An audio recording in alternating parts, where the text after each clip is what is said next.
नमस्कार मित्रांनो.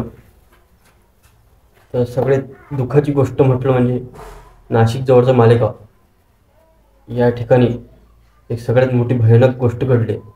हे तुम्ही स्टेटसमध्ये पण पाहिले असणार, बरेच व्हिडिओ टाकले मी त्याच्यामध्ये पाहिले असणार. हे कशा प्रकारे सुरुवात झाली, कशा प्रकारे चिमुकलीची हत्या केली गेली हे मी तुम्हाला सविस्तरपणे सांगणार आहे. शेवटपर्यंत पाहिजे. तर एक छोटीशी मुलगी होती 3 वर्षाची, 3.5 वर्षाची. तर तिचे वडील आणि एक मुलगा आहे, त्याचं नाव तर मला आठवण नाही, तुम्ही पाहिलं असणार. एक मुलगा त्यांचा शेजारी राहत होता. तर मुलाचं काही कारणानं मुलाचं मुलीच्या भावाचं भांडणं झाले होते. तर भांडणं झाले, असा वाद झाला नॉर्मल. मग त्या मुलाच्या मनात त्या वादाची जी आग आहे ते सतत पेटत राहील. तर त्याला वाटलं की आपण कशाप्रकारे आपली आग विझायची. त्यानं मग त्या मुलीचा शिकार केला.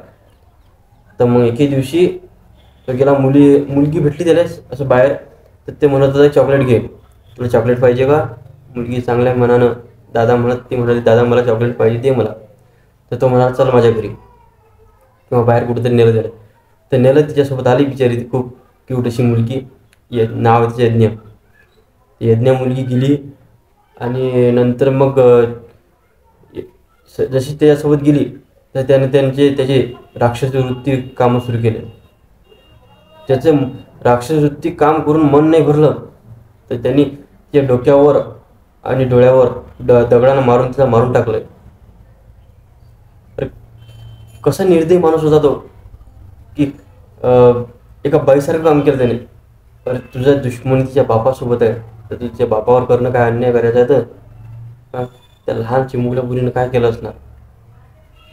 विचार कर भावा. तुझा हा व्हिडिओ पाहिजेच नाही, कारण की तुला तर जन्मठेप तर फाशी सजा होणारच आहे.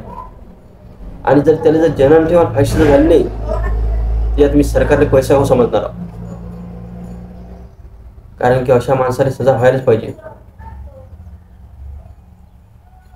तर माझी सरकारने विनंती आहे की सगळ्यात मोठी सजा व्हावी अशा माणसाला. कारण असे लोकांना जगायचा हक्क पण नाही. किती मोठं पाप केलं त्यांनी. आणखी सांगतो, हे जे असे पराक्रम घडतात ना, ते मुलाला दोषी नका ठरवू ज्याने हे काम केलं. ते मायबाप कुठे गेले होते असे काम करू आलं. त्याला कुठून अशी सवय पडली, असे काम करायची कुठे हिंमत भेटली. हे जे आपलं मुलगा मुलगी असते यांनी हिंमत हे फक्त आपल्या आईवडिलांकडून भेटते. ज्यावेळी मुलगा भांडणं करतो ना, त्याला माहीत असते आपल्या आईवडील आपल्या पाठीमागं असते.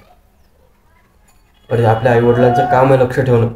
आपला मुलगा काय करू आला, बाहेर कोणासोबत फिरते, कोणाची संगत आहे, कोणा वाईट कामामध्ये, आपली मुलगी कोणासोबत आहे, कोणाच्या सहवासात आहे, कसली कामं करते, त्यांनी अशी डायरेक्ट हिंमत नसते भेटत. तर जेवढी 100% त्या मुलाला सजा होणार आहे ना, तर 50% कमी त्याच्या आईवडिलांनी सजा भेटायला पाहिजे. अरे आपला पोरगा कुठे जाते, काय करते, काहीच लक्ष ठेवणं काम नाही. तर शक्य सांगतो, आईवडिलांना विनंती आहे की आपल्या लेकरांकडे लक्ष ठेवा. आज तुम्ही लक्ष ठेवसाल ना, तशी अशी घटना घडू शकते. तर मी सगळ्यांना विनंती करतो की असे मूर्खसारे काम होऊ नये. आणि सरकारला पण खूप विनंती आहे की सगळ्यात मोठी सजा काढा, की जेणेकरून असा पुढच्या भारतात अशी घटना नको घडायला. वाटलं असणार तर लाईक करता, शेअर करा, सबस्क्राईब करा. धन्यवाद.